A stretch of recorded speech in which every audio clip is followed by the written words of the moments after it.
Art helps children come to terms with their emotion. It gives them release, whether they are painting or acting.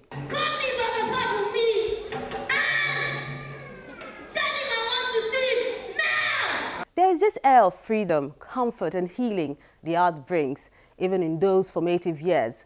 I guess you already know the direction the show will be taking today, celebrating the artistic qualities in the children and encouraging those who have got talent to keep it up.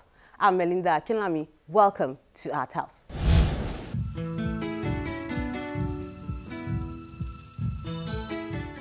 Achebe is as we all know him because he is not gone. He belongs to the ages.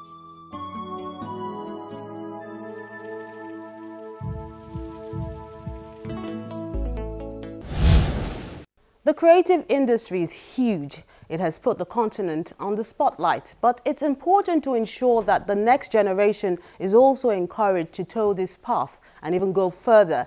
This drama performance at Muson Center was to do just that. It was Moremi returning from the grave.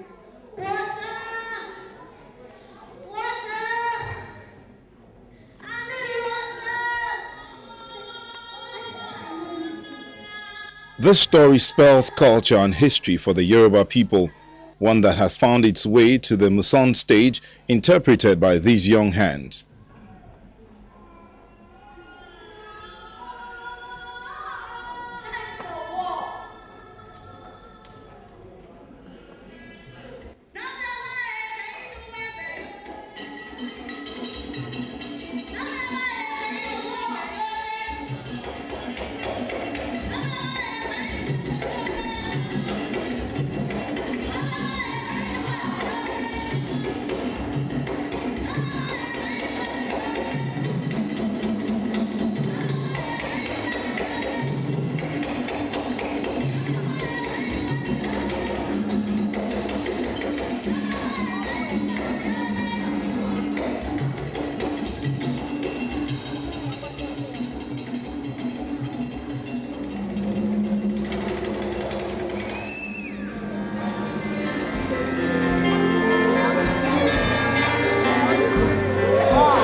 Moremi is a princess of Ile-Ife kingdom and the heroine whom the story revolves around. A mother's love which forces her to risk her life to unravel the secret of the success of the Ubokani people who raided and terrorized her people for many years. To do this, she allowed herself to be captured and married to the crown of Ubo.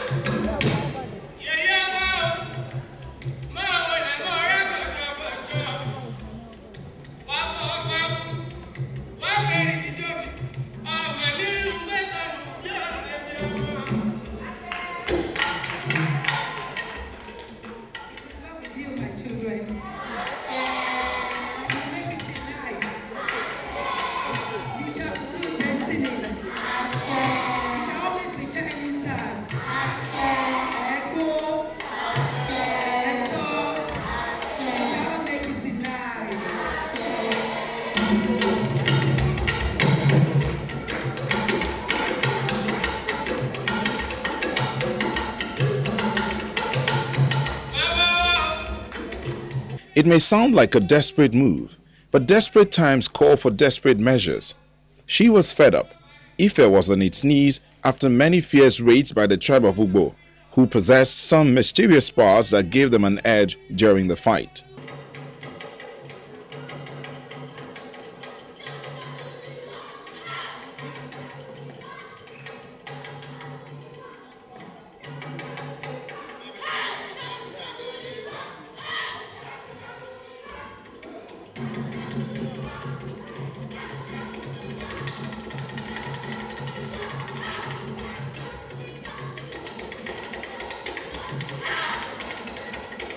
The stage is appropriately set in a traditional design, setting the mood for the audience to journey back in time and relive the sacrifices of a courageous woman.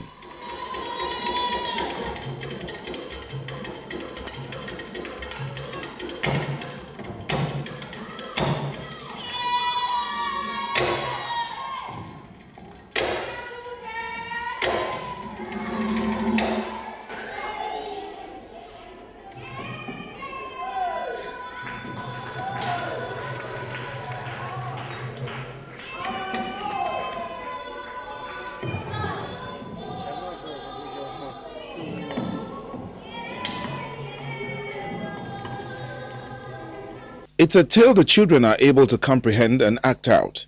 But for the art patrons here, this is a pointer to the fact that catching art from the cradle is the way to go. They stood out. They were fantastic. All the kids stood out, but there's some exceptional talent in there. I know the unfortunate reality is that we start too late with everything in Nigeria.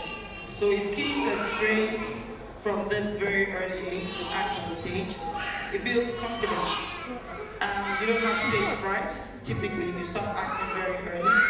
So a lot of kids or a lot of people that you see that do public speaking, they get that ability from acting on stage from a very early age. And obviously it teaches you a lot of voice and carriage as well.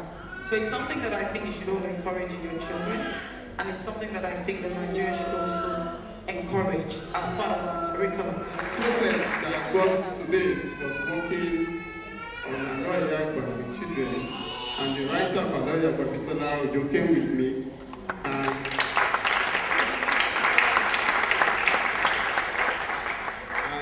I've gained so much from the children, and I know that there's a lot of work to be done, and there are talents that are found and are waiting. Thank you very much. And God bless you all.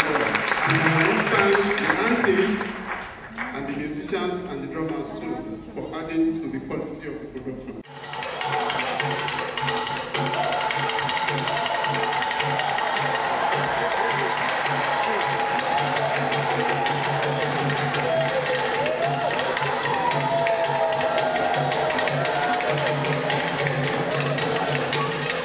And the bigger picture is reminding these young ones about a rich history in a medium that they can easily understand.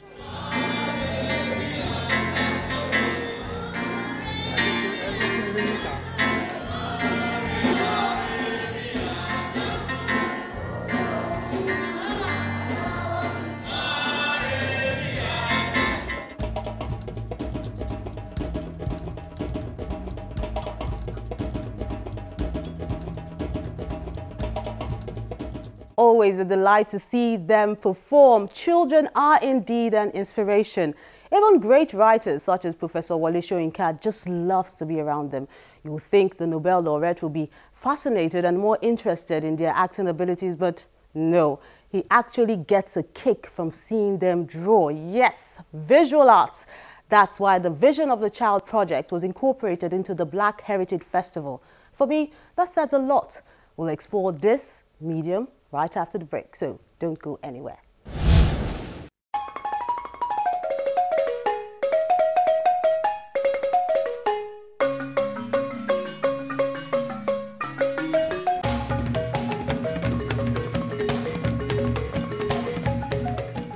A veteran filmmaker with a Pan-African vision, he introduced several innovations into African film industry by bringing notable practitioners of African descent into his crew. In addition to picking the actors and actresses from outside Nigeria for the lead role, he chose John Seka of Sierra Leone and Princess Elizabeth Toro of Uganda, both for Kogni's Harvest and Things Fall Apart, which enjoyed good box office responses in Nigeria, and Things Fall Apart was well received, especially in Atlanta, Georgia, in the US. He equally produced documentaries for the United Nations as well as the war in Congo. His last feature film was the production of Eye of Life in 1988.